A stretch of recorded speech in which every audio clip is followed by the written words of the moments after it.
Assalamualaikum warahmatullahi wabarakatuh. Perkenalkan, kami dari kelompok 10. Pada kesempatan kali ini, kami akan memaparkan materi mengenai manajemen perencanaan dan peramalan keuangan.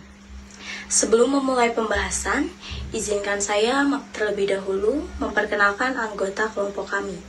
Yang pertama ada Isbianti Kartika sebagai presentator ketiga.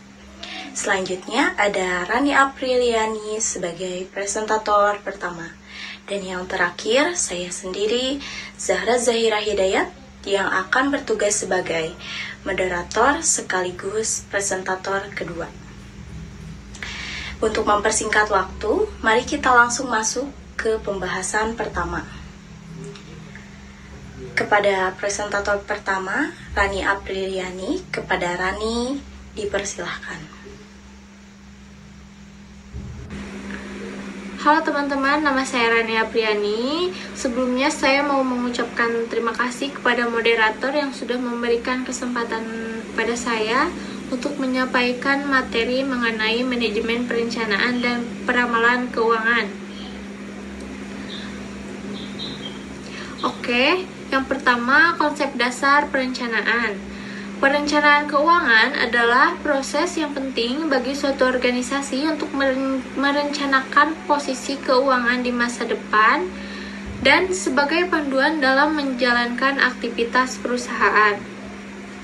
Konsep dasar perencanaan keuangan mencakup proyeksi kondisi finansial perusahaan baik dalam jangka pendek maupun jangka panjang untuk memastikan keberlangsungan dan pertumbuhan bisnis yang berkelanjutan. Tujuan utama dari perencanaan keuangan adalah untuk menyediakan arahan yang jelas bagi pengambil keputusan, menghindari kesalahan finansial, serta meminimalkan risiko dengan mengelola sumber daya yang efisien. Kemudian dengan adanya perencanaan keuangan yang matang, perusahaan dapat mencapai tujuan pertumbuhan, meningkatkan kinerja, dan menjaga stabilitas keuangan dalam menghadapi tenaga di masa depan. Oke, perencanaan keuangan dapat diartikan juga adalah proses untuk mencapai tujuan hidup seseorang melalui pengelolaan keuangan secara berencana. Selanjutnya, bentuk-bentuk perencanaan keuangan. Yang pertama ada neraca, adalah laporan keuangan yang menunjukkan posisi keuangan perusahaan pada suatu waktu tertentu dengan mencantumkan aset, kewajiban, dan modal. Tujuan utamanya adalah untuk memberikan gambaran kekayaan, utang, dan modal perusahaan pada akhir periode akuntansi yang biasanya itu di akhir bulan atau di akhir tahun. Neraca sering disebut juga laporan posisi keuangan karena mencerminkan keseimbangan antara aset dan kewajiban perusahaan pada saat itu. Kemudian yang kedua, laporan laba rugi adalah laporan keuangan yang mencatat pendapatan, beban, dan laba atau rugi perusahaan selama periode tertentu. Laporan ini digunakan untuk menilai kinerja operasional perusahaan dan membantu memprediksi arus kas di masa depan. Dengan demikian, laporan laba rugi penting untuk mengevaluasi keberhasilan perusahaan dan merencanakan keputusan keuangan yang lebih baik. Selanjutnya ada teknik-teknik dalam perencanaan keuangan.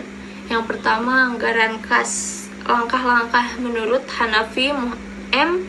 2013.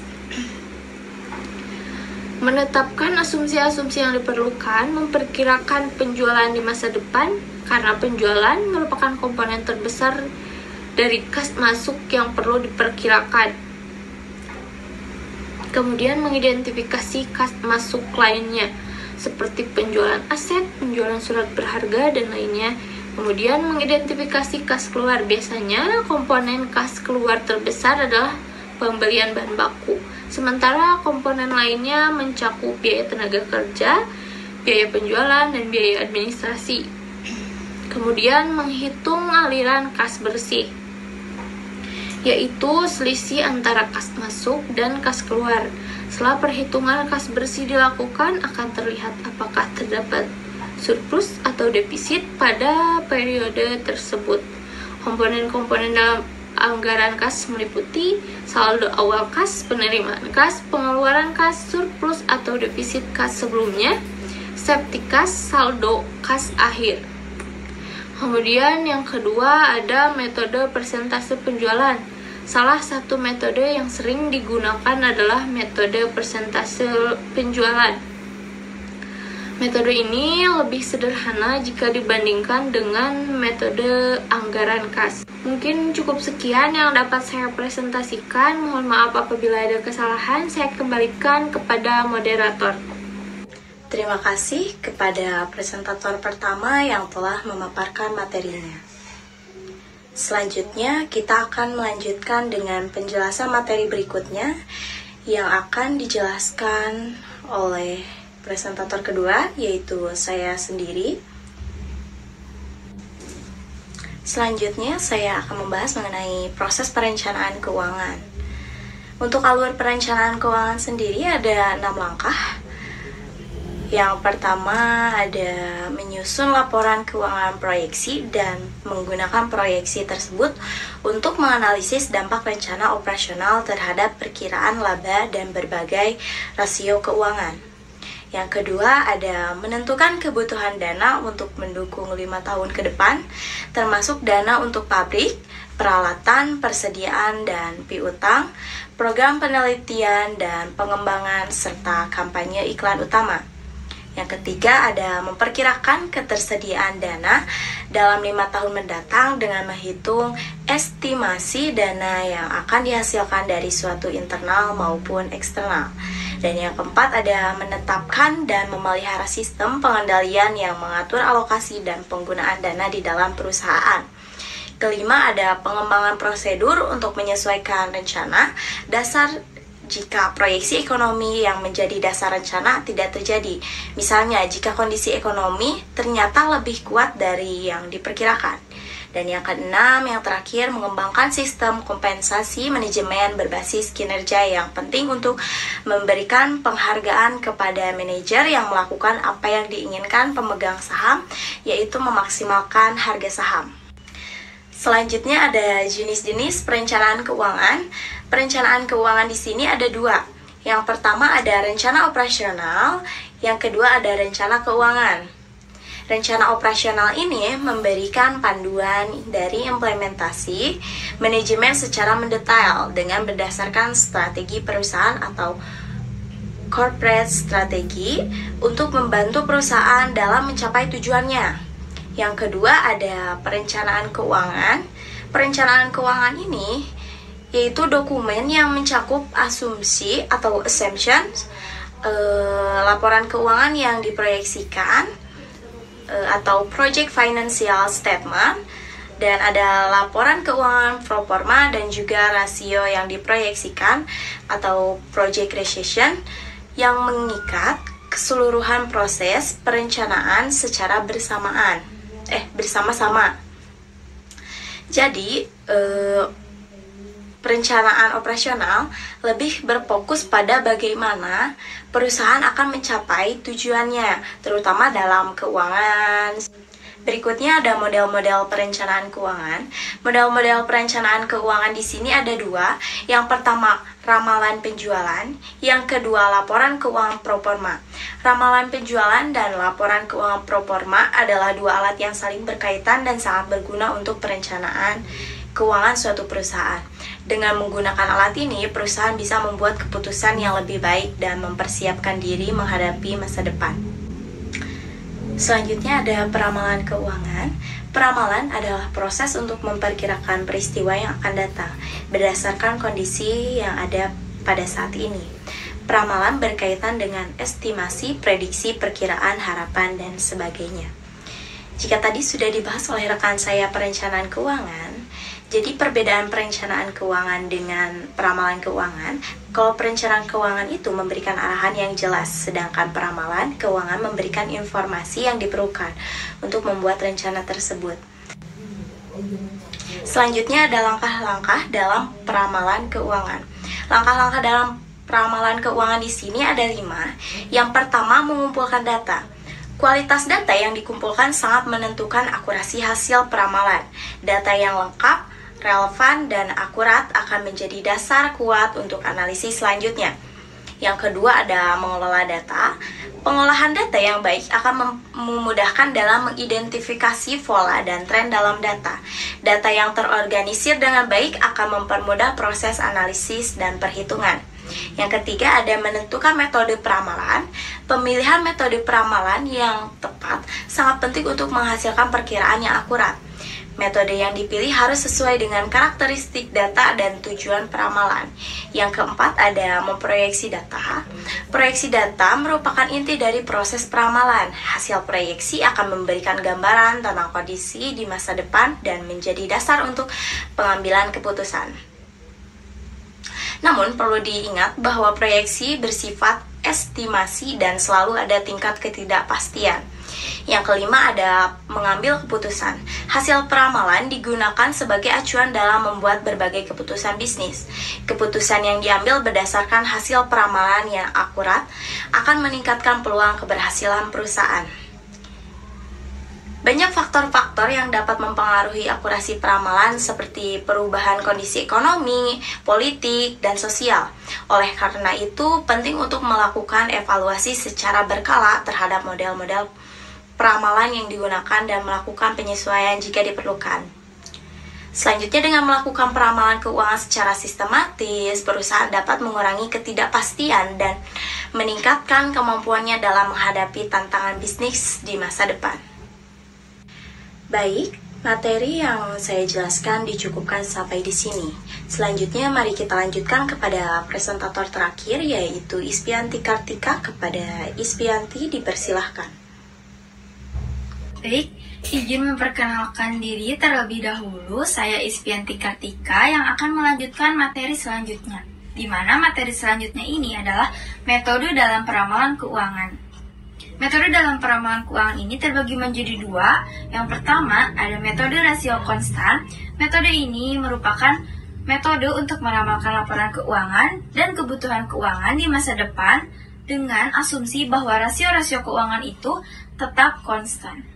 Dalam perusahaan manufaktur, biasanya metode rasio konstan ini digunakan untuk memprediksi kebutuhan bahan baku berdasarkan penggunaan bahan baku terhadap produksi. Jika pada perusahaan retail, metode rasio konstan ini digunakan untuk memprediksi persediaan akhir tahun berdasarkan rasio perputaran persediaan. Jika pada perusahaan jasa, metode rasio konstan ini digunakan untuk memprediksi biaya tenaga kerja berdasarkan rasio tenaga kerja terhadap pendapatan. Selanjutnya yang kedua ada metode regresi linear.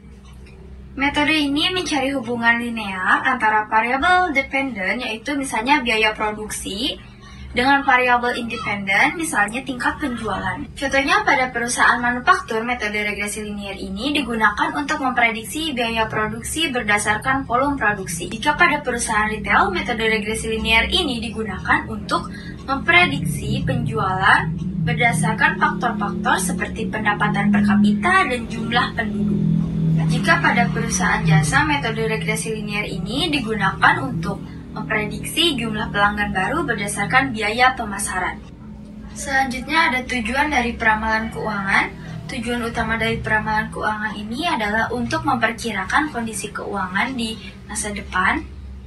Dengan peramalan, manajemen dapat menganalisis dampak rencana operasional terhadap kinerja keuangan, menentukan kebutuhan pendanaan, meramalkan arus kas, menyesuaikan sistem pengendalian anggaran, serta menghubungkan kinerja manajemen dengan tujuan pemegang saham. Jadi, tujuan utama dari peramalan keuangan ini adalah untuk meramalkan keuangan perusahaan di masa depan dan sebagai alat penting bagi manajemen untuk mengambil keputusan yang lebih baik dan strategis untuk keberlangsungan pertumbuhan perusahaan. Selanjutnya ada peramalan penjualan. Peramalan ini dilakukan untuk memperkirakan tingkat penjualan perusahaan pada tahun berikutnya, dan hasil dari peramalan ini akan digunakan untuk menghitung proyeksi pertumbuhan penjualan. Pertumbuhan penjualan ini kemudian menjadi dasar untuk meramalkan laporan laba rugi dan neraca perusahaan. Jadi, peramalan penjualan ini adalah proses untuk memperkirakan tingkat penjualan pada tahun berikutnya. Salah satu metode yang digunakan dalam peramalan penjualan adalah metode trend moment. Metode ini menggunakan perhitungan statistik dan matematis untuk menentukan fungsi garis lurus yang menggambarkan data historis perusahaan. Data historis perusahaan menggantikan garis putus-putus yang diperoleh dari data tersebut. Untuk membentuk persamaannya, Y sama dengan A tambah B kali X. Nilai A dan B dihitung menggunakan persamaan Y sama dengan N kali A tambah B kali X. XY sama dengan A kali X tambah B kali X kuadrat. Baik, berikutnya adalah contoh soal. Sebuah perusahaan di Cirebon yang ingin menjual sepeda ontel ingin membuat forecast penjualan untuk 5 tahun mendatang. Data penjualan tahun-tahun yang lalu adalah sebagai berikut. Tahun 2008, penjualan 130 sepeda ontel. Tahun 2009, 145 sepeda ontel. Tahun 2010, 150 sepeda ontel. Tahun 2011, 165 sepeda ontel. Tahun 2012, 170 sepeda ontel. Hitunglah forecast penjualan 5 tahun ke depan dengan metode trend moment. Untuk mempermudah perhitungan selanjutnya, kita akan membuat tabel bantu seperti ini. Diketahui pada tahun 2008 penjualan 130, pada tahun 2009 penjualan 145, pada tahun 2010 penjualan 150, pada tahun 2011 penjualan 165, pada tahun 2012 penjualan 170. Kemudian kita mencari indeks tahun yang dilambangkan dengan X. Dalam metode trend moment ini, indeks tahun yang digunakan adalah dari 0 sampai dengan jumlah N. Kita mulai dari 0, 1, 2, 3, 4. Ini adalah M terakhir yang diketahui. Kemudian kita mencari X kuadratnya. 0 dikali 0, 0. 1 dikali 1, 1, 2 kali 2, 4, 3 kali 3, 9, 4 dikali 4, 16. Kemudian kita mencari X, Y-nya. X dikali Y, 0 dikali 130, 0. 1 dikali 145, 290. 2 dikali 150, 300. 3 dikali 165, 454. 4 dikali 170, 680. Kemudian kita jumlahkan X, jumlahkan Y, jumlahkan X kuadrat, jumlahkan X kali Y.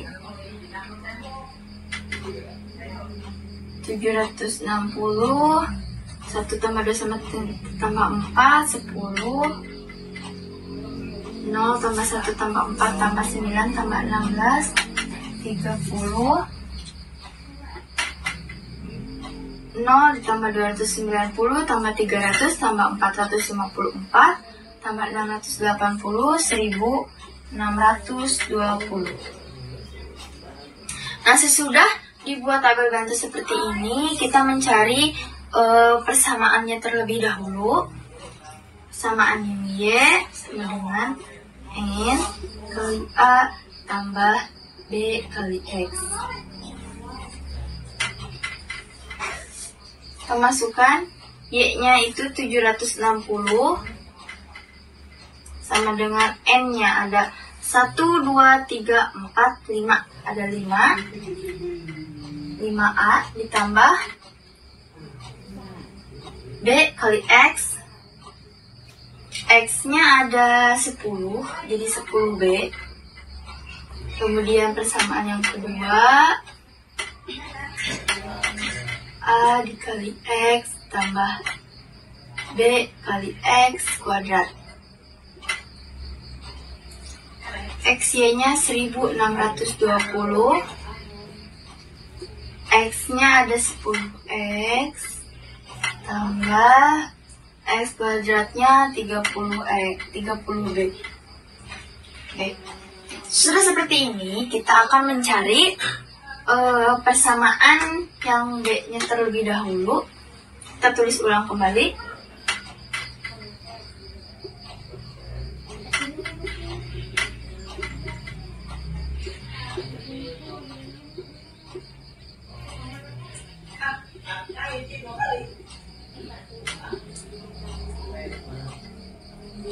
Mohon maaf ya teman-teman, ini A.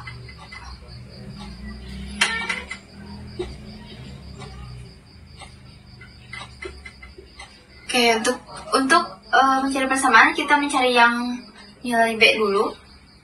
Jadi yang ini, yang atas kita kalikan menjadi 2 karena supaya ininya nilai A-nya sama. Jadi kita kalikan 2, yang ini kalikan 1. 760 dikali 2 1520. 5 kali 2 10A tambah 10B kali 2 20B.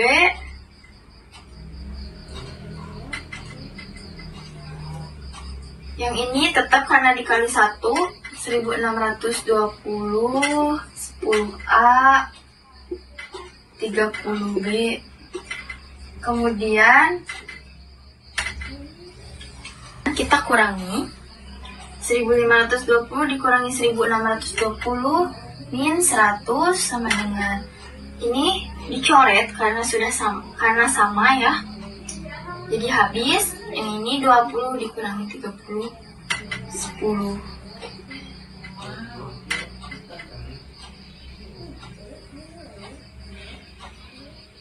Kita pindah luaskan ya. Jadi ini 10. Maka didapat hasilnya nilai B ini adalah 10. Sudah ini kita substitusikan. Kita substitusi.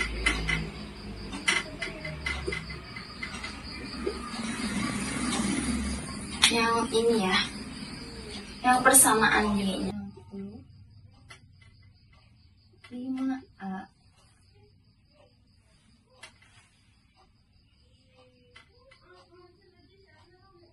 10. Karena tadi nilai B-nya sudah diketahui, maka kita masukkan ke dalam rumus.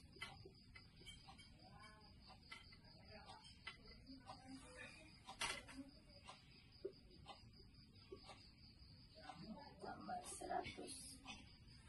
Seperti biasa, kita luaskan.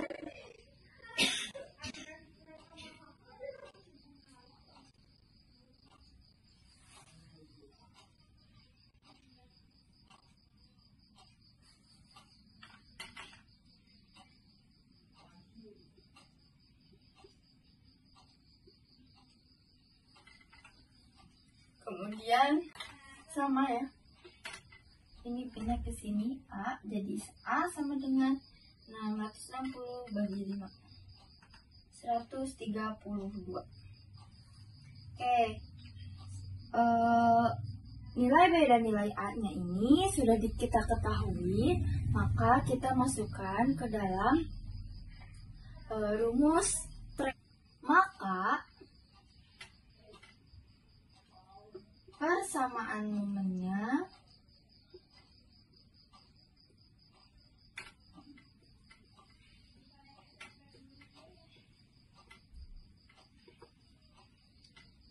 Y sama dengan A ditambah B. Y-nya tadi 760. Nilai A-nya tadi sudah didapat 132. B-nya tadi 10. X. X ini adalah angka indeks tahun berikutnya yang akan kita perkirakan. Maka kita dapat meramalkan penjualan untuk 5 tahun berikutnya, yaitu pada tahun 2013 sampai dengan 2017. Oke, kita lihat yang per tahun 2013, perhitungannya Y sama dengan 132 ditambah 10 dikali X. X ini adalah angka indeks. Angka indeksnya melanjutkan dari tahun sebelumnya. 10 dikalikan 5 sama dengan penjualannya 182. Tahun 2014, perhitungannya Y sama dengan 132 ditambah 10 dikalikan angka indeksnya 6, penjualannya maka 192. Tahun 2015, perhitungannya Y sama dengan 132 ditambah 10 dikalikan angka indeksnya 7, maka penjualannya 202. Pada tahun 2016, perhitungannya Y sama dengan 132 ditambah 10 dikalikan angka indeksnya 8, maka penjualannya 212. Pada tahun 2017, perhitungannya Y sama dengan 132 ditambah 10 dikalikan angka indeksnya 9, penjualannya maka 222. Jadi, perusahaan sepeda ontel pada tahun 2013 tingkat penjualannya 182, pada tahun 2014 tingkat penjualannya 192, pada tahun 2015 tingkat penjualannya 202, pada tahun 2016 tingkat penjualannya 212, pada tahun 2017 tingkat penjualannya 222 sepeda. Jadi, laporan keuangan proforma ini adalah perkiraan laporan keuangan untuk periode yang akan datang yang mencakup neraca dan laporan laba rugi. Terima kasih kepada presentator ketiga yang telah memaparkan materinya. Itu adalah pembahasan terakhir dari kelompok kami. Sebelum menutup presentasi, izinkan saya menyampaikan kesimpulan dari materi yang telah kami bahas. Kesimpulannya yaitu perencanaan keuangan sebagai proses penting untuk merencanakan posisi keuangan perusahaan di masa depan. Ada dua bentuk perencanaan keuangan, yang pertama neraca dan laporan laba rugi. Ada juga dua teknik perencanaan keuangan, yaitu anggaran kas dan metode persentase penjualan. Ada juga 6 langkah dalam proses perencanaan keuangan, dan juga ada peramalan keuangan sebagai proses untuk memperkirakan peristiwa yang akan datang. Ada dua metode peramalan keuangan, yaitu metode rasio konstan dan metode regresi linear. Dan tujuan utama peramalan keuangan untuk memperkirakan kondisi keuangan perusahaan di masa depan. Alhamdulillah, materi demi materi telah selesai kami sampaikan. Kami menyadari bahwa dalam penyampaian ini mungkin terdapat kekurangan dan kesalahan. Untuk itu kami memohon maaf. Akhir kata, wassalamualaikum warahmatullahi wabarakatuh.